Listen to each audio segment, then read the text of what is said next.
Happy New Year, everybody! It's a new year, I've got a new microphone, and I've got some new things to get into. First off, I'm going to show you what I've been up to, and then these video logs are actually going to be caught up to where I am in current development. So from here on out, I'll be recording as I go. Hopefully, that means that development on this project will actually accelerate. I hope to have a lot more done with each successive devlog that comes out. But for now, let's finish up getting some of these groundwork things out of the way. There are many simple things about the real world that we take for granted when we see them replicated in a video game. Things like grass blowing in the wind, or in this case, walking up a hill. Slopes pose an interesting challenge in video games. Characters generally don't have real legs that they walk on. The legs that we see are just for show, animated to look like walking is actually taking place. The underlying implementation has characters sliding along the ground, much like you see with our capsule man here. The character is pushed along by a force vector perpendicular to down.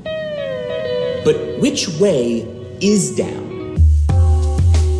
For us, down is toward the center of the planet we're on, the direction of gravity. But what that means is that when we encounter a slope, the force pushing our character is actually driving us into the ground at an angle. We can overcome this by increasing the force, but then the force is too much when we're on flat ground. We can increase the force only when we're on a hill, but then we have to determine at all times whether we're on a hill or not. And since we have to do that anyway, we might as well just try to climb the hill. We can do this by casting a ray downward and retrieving the plane of the surface that we hit. When we project our force vector onto this plane, we get a new vector traveling in the same general direction, but actually pushing us up the hill. This can be tweaked in all sorts of ways. For instance, slowing down more or less while going uphill to achieve whatever game feel it is that we want to go for. We don't have much game here yet though, so I'll worry about tweaking that feel later. Right now, we're accelerating quite a bit while we're going uphill, and so we can use these slopes as pretty satisfying ramps. I probably won't keep this for the player character, but in the future,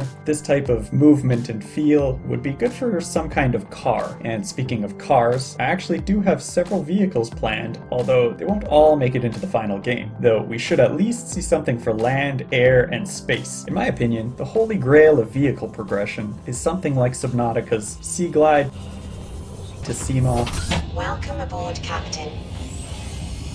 To Cyclops. Engine powering up.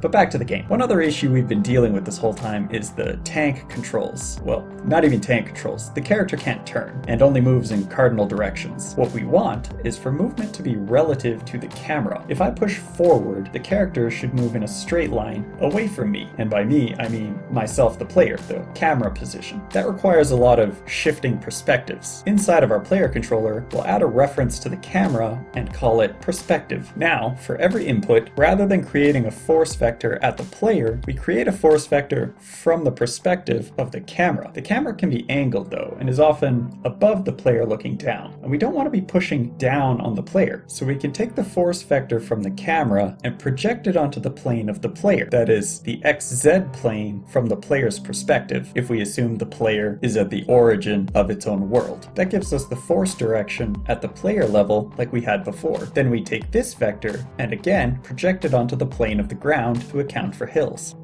And there we go. Much better.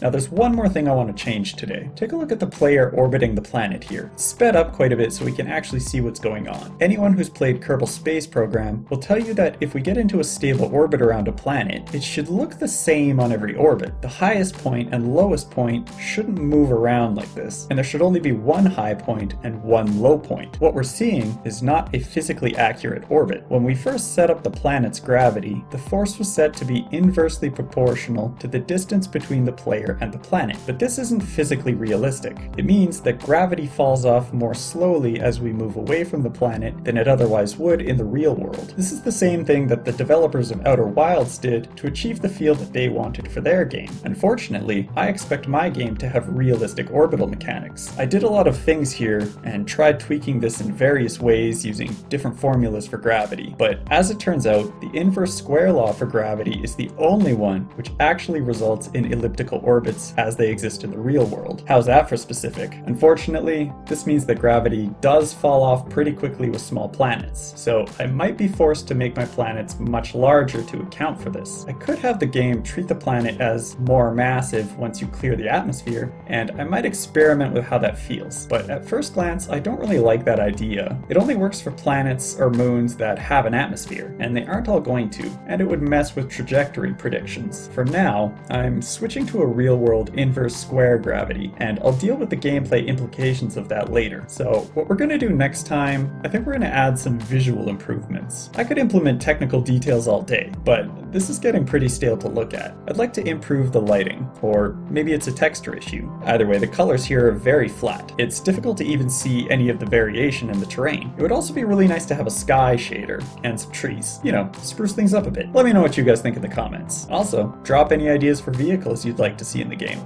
I know that I've got at least one that I don't want to reveal. It's just too cool to spoil in my opinion. But don't forget to like and subscribe if you like this content, and hit the bell to be notified of future videos. Until next time, I'm out.